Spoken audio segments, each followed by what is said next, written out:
Welcome to our channel. Today we how to activate text effects in Canva Pro step by step clearly. Open your Canva Pro account. Select the design type you want to create. Click on the text box where you want to add effects.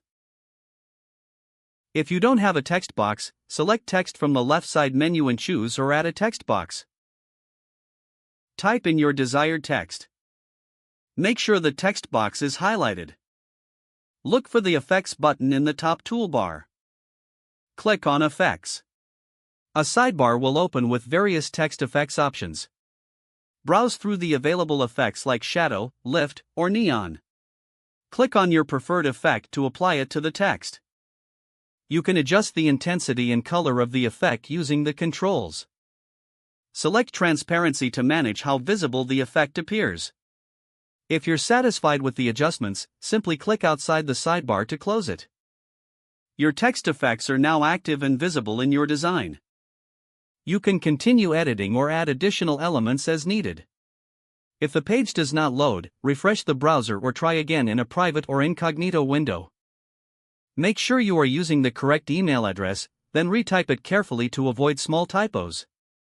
If your password is not accepted, use the reset option and create a new strong password you can remember.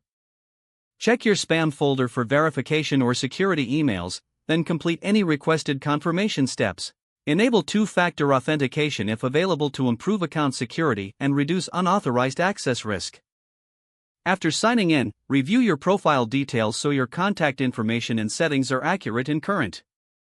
If you see an error message, note it down and try again after restarting your device and internet connection. Log out when you finish, especially on shared devices, to keep your account and payment information secure. If the page does not load, refresh the browser or try again in a private or incognito window. Make sure you are using the correct email address, then retype it carefully to avoid small typos. If your password is not accepted, use the reset option and create a new strong password you can remember.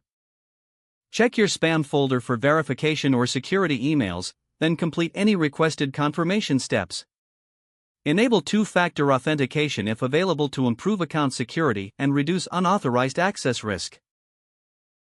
After signing in, review your profile details so your contact information and settings are accurate and current. Don't forget to like this video and subscribe to our channel for more step-by-step tech guides.